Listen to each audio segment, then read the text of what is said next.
The Grand Slam event of the tennis season is upon us as the U.S. Open gets underway tomorrow right here in our own backyard. So who has an edge this time around? To help us get set for every match point, ESPN tennis analyst and winner of 20 Grand Slam doubles titles, Pam Shriver, joins us in tonight's Sports Spotlight. Pam, so nice to have you here. Thanks. Good to be here. Always exciting, the eve of the U.S. Open. For anyone born in the United States, this is our home major, and it's the last one of the year, and it's pretty exciting. Yeah, tell me what makes this one so special. Well, it's New York City. It's a media capital of the world. It's day and nighttime tennis. I think prime time at the Open, which ESPN, we start tomorrow night with Serena Williams and Roger Federer, two of the greatest names of all time. It's special for many reasons, but mostly because of New York City. I even saw Rafael Nadal tweet something earlier about seeing the skyline of New York and getting excited. I mean, so you don't have to be an American to have this as an important tournament. That's right. Rafa Nadal wasn't able to play here last year because his knee was sore.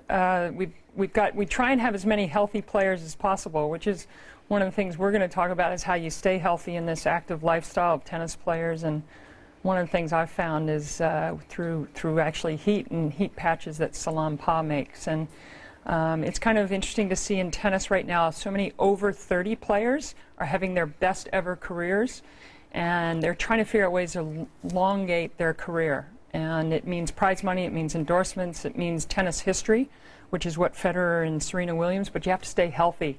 And so to do it is a tricky balance. It certainly is. And when you talk about health right away, we already have something impacting the women's side of the competition. Maria Sharapova already withdrew. How does her absence now kind of affect that women's pool? She's a blockbuster name in women's tennis. She's a past champion of the U.S. Open. She won the career Grand Slam last year at the French. She's a huge name. She's a big miss. Her shoulder is feeling bad again. I'm not sure whether she's using heat on her shoulder or not, but apparently maybe she should be. That's right. Not enough. It's a big loss, but with Venus Williams playing tomorrow in the afternoon, hopefully the Williams sisters can stay a long time at the Open. Serena will, Venus more unlikely. There's some new stars in the American game. Madison Keys, Sloane Stephens. It's time for the new generation of American player to start to emerge. Well, who do you look at as the woman to beat in this tournament? Serena is the top seed. Is this her tournament to lose? Well, a week ago today, she lost 7-6 in the third to Azarenka, who's the number 2 seed, who was a game away from winning last year's U.S. Open over Serena. So those are the two big favorites. On the men's side, it's an extraordinary era of men's tennis, with Djokovic at number 1, having won this tournament. Nadal is now number 2. Federer is all the way down at 7, but he could still have a great Open. And then Andy Murray, who had the emotional first win ever at a major. He's since won Wimbledon. And as a Brit, to have won Wimbledon for the first time since the 1930s, that's a huge story.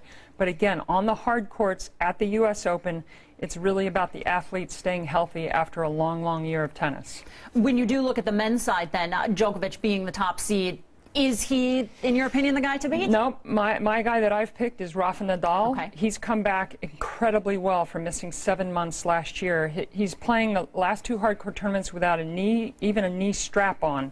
And so he seems healthy. He's playing shorter points on the hard courts. And so he's my favorite. But New York, anything can happen. It certainly can. Any surprises that we should maybe look out for? Any names that people might not have on their radar that could make some noise? Well, a guy by the name of John Isner, who people in tennis know, he's 6'9". He's got a tremendous serve. He's from the United States. He's had a really good summer hard court season after suffering a knee injury at Wimbledon. So he is tough to beat. But he's not one of the favorites. But if you're looking from a United States standpoint on the men's side, he's probably the best pick. We need to produce more great champions so that under the roof in a couple of years at the U.S. Open, we can watch U.S. players. All right, you mentioned talking about the injuries and how important it is to stay healthy and ways to how you know a lot about this. Yes. After playing for as many years as you have, and now you are an ambassador with Salon-Pa? Yes, that's right. Well, it's very interesting because when I had my second shoulder surgery in '99, I discovered Salon-Pa's heat patches then, and I wore them on my shoulders. Since then, I've become a mom of 3. I had 3 kids in 15 months. I'm 6'1". I'm on the floor a lot playing with them, and I've just found I get aches and pains. I'm running the shuttle bus half the time to activities now that they're 8, and 9.